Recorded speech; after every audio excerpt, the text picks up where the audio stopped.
Welcome to our channel. Today we how to disable Zelle transaction alerts from Chase, complete guide step by step clearly. To disable Zelle transaction alerts from Chase, start by opening the Chase mobile app on your smartphone. Log in to your Chase account using your credentials. Once you are logged in, navigate to the bottom of the screen and tap on the menu icon. In the menu, look for the Profile and Preferences option and select it. Next, locate and select the Notifications section. Here, you will find various notification settings related to your account.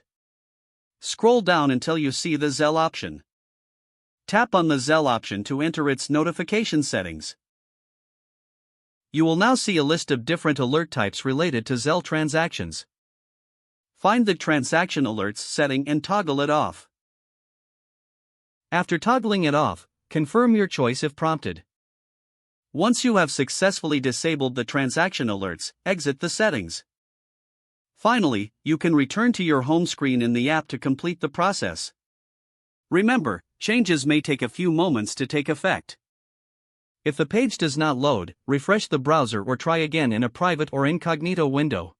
Make sure you are using the correct email address, then retype it carefully to avoid small typos. If your password is not accepted, use the reset option and create a new strong password you can remember. Check your spam folder for verification or security emails, then complete any requested confirmation steps. Enable two-factor authentication if available to improve account security and reduce unauthorized access risk.